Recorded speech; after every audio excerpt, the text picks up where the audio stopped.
In today's video, we're gonna talk about why you should get a Land Cruiser over any other vehicle. If you've got 10 grand, 15 grand, 20 grand, you could get a Sequoia, you could get a 4Runner, you could get even a used Beamer, you could get a lot of different vehicles, but why would you choose a Toyota Land Cruiser when they're so expensive? But first, let's air up the tires because it's been snowy. We get some air pressure back in the tires. Now, if the temperature's up, it's not snow on the ground anymore. Then we're gonna go wash all the road salt off the Land Cruiser. I'm gonna show you some of the things that make it unique to Land Cruiser, make the value so high, in my opinion. I'm very value oriented. The Land Cruiser still speaks volumes over the competition. So let's check it out. All right. Weather's been crazy. And we lowered these down to 28. Let's see what they're at today.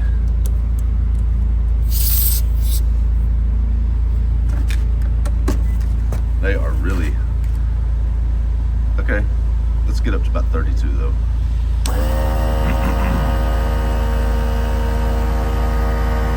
So the front are supposed to be 29 cold and the rear are 32 cold. So we're gonna adjust to that. And the factory tires are factory wheels are 16 by 8, tires are 275, 70, 16. I've got oversized at 285, 75, 16 with 16 by 8s. All right, let's go.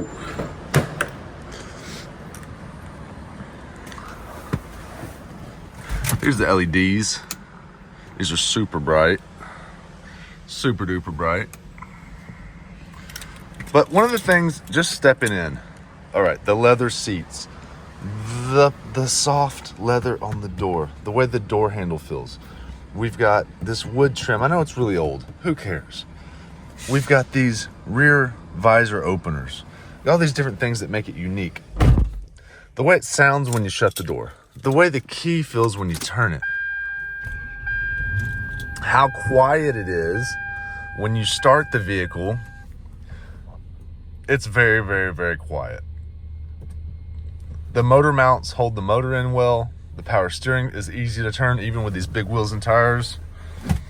The seating position is exquisite. I love this. It's got a double whammy. You can even put gear in here.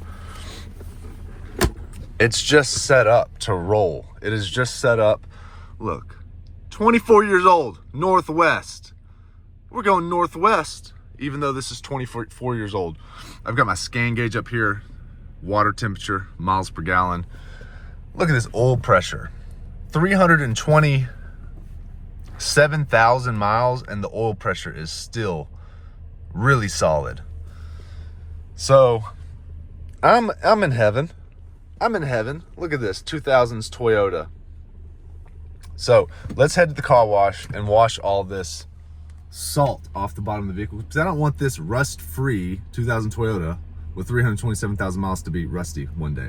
So I'm gonna clean all this muck off of it, even though it's gonna rain for the next 3 days, just because I want the thick layer of film off the paint. And then I'll wash it again after it rains. But first, let's go wash the muck off at the car wash. All right, here's what we're looking at before.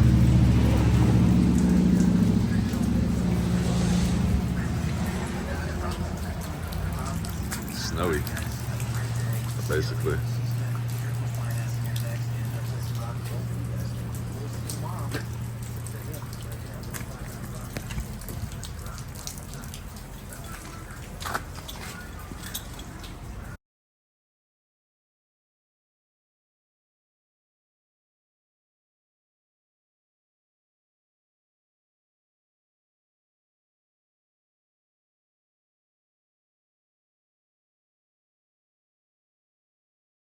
Toyota built these to last 500,000 miles or 30 years in a third world country. So if you have any questions about whether or not you'll have reliability issues, they solve that problem for you. So you need to just go drive one in order to understand it. Another interesting fact is that Toyota Land Cruiser owners, when purchasing the vehicle new, are the owners that own the vehicle the longest out of all people.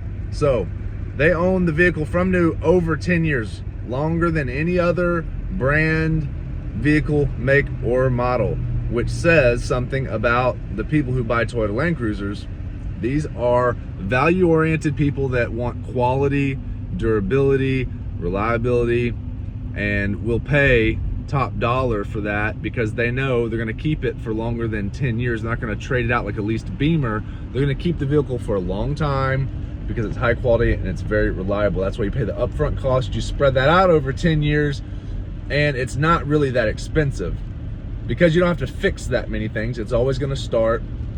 It's not super flashy. It's not an X5 or X7 or Range Rover, but dare I say, it's a humble flex. What do you guys think? All right, why would you buy a Toyota Land Cruiser over a Toyota Sequoia? After all, the Toyota Land Cruiser is like twice the price of a similar Toyota Sequoia. So basically the reason you would do that is if you want something a little bit better for the trail, a little bit smaller, a little bit more luxury. They do have the same motor, basically the same transmission, different four-wheel drive systems for the front and rear locking, both A-track, but essentially if you want something higher quality, even the exhaust system on the Toyota Land Cruiser is higher quality, and all those little things do add up. The brakes are better on the Land Cruiser.